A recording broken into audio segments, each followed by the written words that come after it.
கிறிஸ்துக்கள் பிரியமானவர்களே, ஆண்டவராகிய இயேசுவின் நாமத்தினாலே உங்களை வாழ்த்துகிறேன்.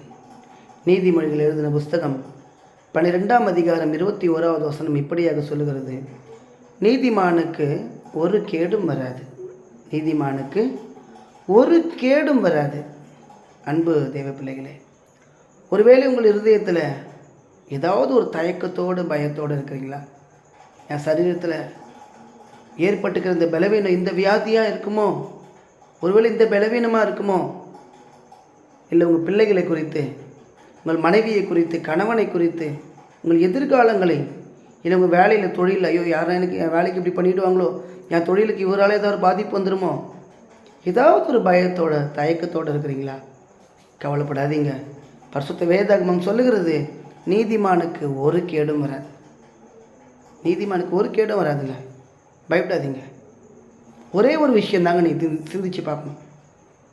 நம்ம வாழ்க்கை நீதிமானா, அதுக்கு பாத்திரமா, நீதின்ற வார்த்தைக்கு நம்ம பாத்திரமாக நடந்துக்கிறோமா? நம்ம வாழ்க்கையில் ஏதாவது குறைகள் இருக்கிறதா? தெய்வத்துக்கு பயப்படுற பயம் இருக்குதா? இல்லை ஏதாவது தவறு இருக்கிறோமா? அதை மொத்தம் சிந்திச்சு பாருங்கள். ஒருவேளை இந்த விஷயத்தில் உங்கள் இருதயம் உங்களை உறுத்தலை, நீங்கள் தெளிவாக இருக்கீங்க, இல்லை நான் எல்லா விஷயத்துலையும் கரெக்டாக தான் இருக்கேன் பிரதர், நீங்கள் கவலைப்படாதீங்க. நீதிமானுக்கு ஒரு கேடும் வராது. ஒருவேளை நீங்கள் சிந்திக்கும் போது ஏதாவது ஒரு விஷயம் உங்கள் மனசை உறுத்துச்சுன்னா, ஐயோ இந்த விஷயத்தை நான் தவறிட்டேன், நான் இந்த பாவம் பண்ணிட்டேன், நான் மற்றவங்களை நோக்கடிச்சிட்டேன், கர்த்தருக்கு பிரியமில்லாமல் நடந்துட்டேன், தெய்வத்தை கஷ்டப்படுத்திட்டேன், ஏதாவது உங்கள் இருதயம் உங்களுக்கு பேசுச்சுன்னா இப்போயே அதை சரி பண்ணிவிடுங்க. கர்த்தருடைய பாதத்தில் உட்காருங்க. ஆண்டவரே, நான் இந்த விஷயத்தில் தவறிட்டேன், நான் அதை தவறு செஞ்சுட்டேன், ஆண்டவரே என்னை மன்னிச்சிடுங்க. பரிசுத்த வேதாகமம் சொல்லுகிறது, தன் பாவங்களை மறைக்கிறவன் வாழ்வடைய மாட்டான், அவைகளை அறிக்கை செய்து விட்டு விடுகிறவனோ இறக்கம் பெறுவான். அதை மாத்திரம் செஞ்சிடுங்க.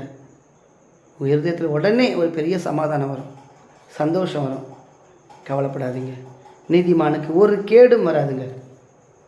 ஒருவேளை இதை பார்த்து கொண்டிருக்கிற பிரியமான சகோதர சகோதரிகளே, வாலிபர்களே, ஒருவேளை என் வாழ்க்கையில் இந்த நீதின்ற வார்த்தைக்கும் எனக்கும் சம்மந்தம் இல்லை பிரதர், என் வாழ்க்கை ஒரு பாவமாக இருக்குது, துன்மார்க்கமாக இருக்குது, ஆனால் நானும் பரிசுத்தமாக வாழணும்னு ஆசைப்பட்றேன் அப்படின்னு நீங்கள் நினைக்கிறீங்களா? இந்த பாவத்தை விட்டுறணும்னு ஆசைப்படுறேன், என்னால் வெளியே வர முடியல. பரிசுத்த வேதாகமம் சொல்லுகிறது, இயேசு கிறிஸ்து உங்களை விடுதலையாக்கினால் நீங்கள் மெய்யாகவே விடுதலையாவீர்கள். ஆண்டவர்கிட்ட சொல்லுங்கள், ஆண்டவரே இந்த பாவத்தை விடணும்னு ஆசைப்படுறேன், என்னால் முடியல. பரிசுத்த வேதாகமம் சொல்லுகிறது, அவர் அநேகரை மீட்கும் பொருளாக தன் ஜீவனை கொடுப்பதற்காக இந்த பூமியில் வந்தார். இயேசு எல்லா மனுஷனையும் மீட்பதற்காக, அவருடைய ஜீவனை கொடுப்பதற்காகவே பூமியில் வந்தார். அந்த இயேசு உங்களை நேசிக்கிறார். அவர் பாவங்களை மன்னிக்க அதிகாரம் உடையவர்.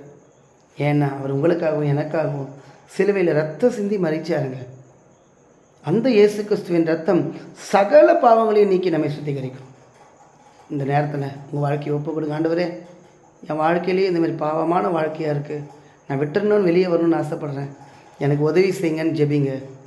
கர்த்தர் உங்களுக்கு விடுதலை தருவார், பாவ மன்னிப்பின் நிச்சயத்தை தருவார், ஒரு சமாதானத்தை தருவார். நீங்களும் நீதிமான். கவலைப்படாதீங்க. நீதிமானுக்கு ஒரு கேடும் வராது. Praise the Lord. ஆமென்.